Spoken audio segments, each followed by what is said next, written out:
We just had a really good question come in, actually, which I'm going to jump to straight away. Thanks, Sam, for this.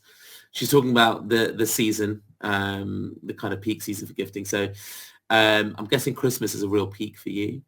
As a one-woman show, how do you cope with demand? And beyond that, how do you use social media to make the most of special days like Valentine's, etc.?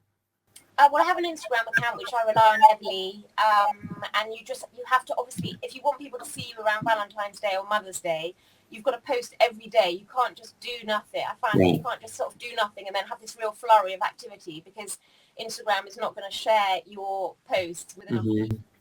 So they need to see that you're in it every day. So that's fine though. I've got so much work to show. It's just making the time to keep up with my social media, but I do. There is information on my website about how much notice I need, but really, when it's busy, I will just work. I'm an insomniac, so I can just work through the night.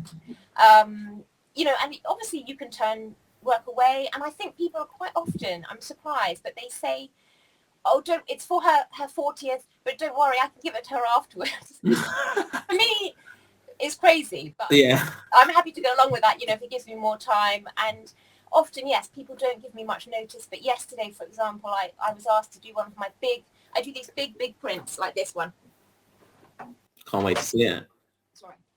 So, it's a bit difficult, but so this charts an entire person's marriage it's an entire process journey of a customer and his wife from when they were first courting, when they were dating, until now when they've been married for 20 years.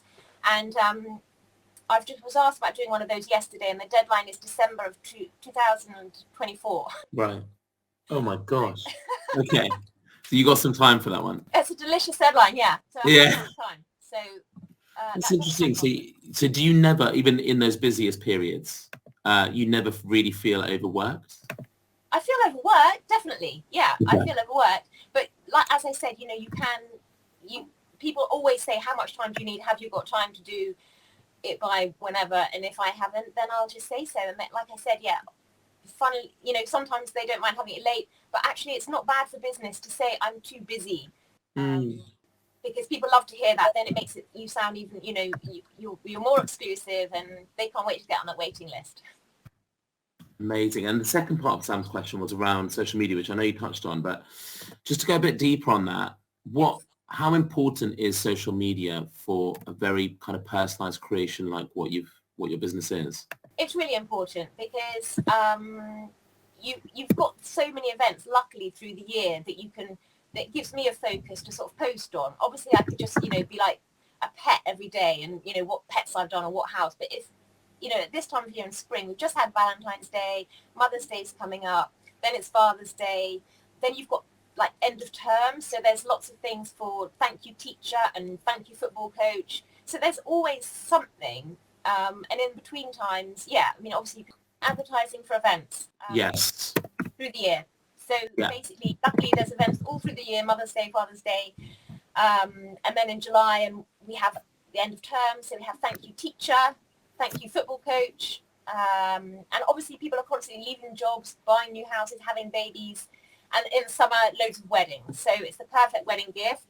Again, now, by the time someone gets married, nobody wants saucepans or anything because we already have everything we need in our homes, right? So the only thing they don't have is a fantastic piece of art. So I can draw, the happy couple, the wedding venue, whatever. So amazing. Yes, they go down well. They go down well all through the year. Brilliant. Earlier you said that some of your portraits involve a bit of nudity, and you couldn't say that around me and get away with it. So is there ever a situation where you can't showcase your work because it's, someone doesn't give you consent to share that? Or are you always in a position to showcase your work? No, I have a sort of caveat on my website that says that it's my copyright, so it belongs to me and I will use it for marketing purposes. I'm sure nobody has ever read that, but I've never had complaints. And actually sometimes it works in their favour. So I recently, a few years ago, I drew a portrait for somebody who wanted to propose to his girlfriend. Right. Instead of proposing, he wanted to show her the portrait, which was a drawing of him proposing to her with their dog at this venue that they go to every Saturday. So I drew it, and obviously it went after she said yes and everything was well. I posted it, and then the venue they go to on a Saturday treated them to supper and a bottle of champagne. So everyone was amazing. Oh, brilliant.